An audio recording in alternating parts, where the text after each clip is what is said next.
Maris Racal at Rico Blanco hiwalay na.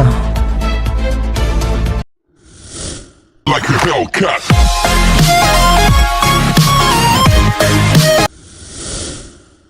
Ibinahagi nga ni Maris ang isang malalim at emosyonal na pahayag tungkol sa hiwalayan nila ni Rico Blanco.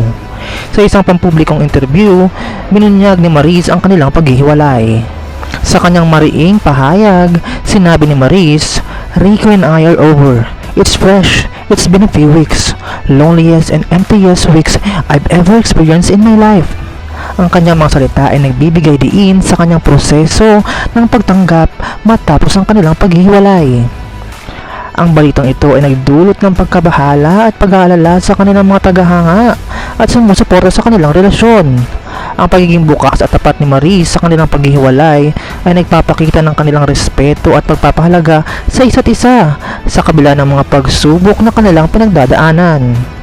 Abangan ang mga susunod na hakbang at reaksyon mula kina Maris at Rico Blanco sa gitna ng kanilang hiwalayan.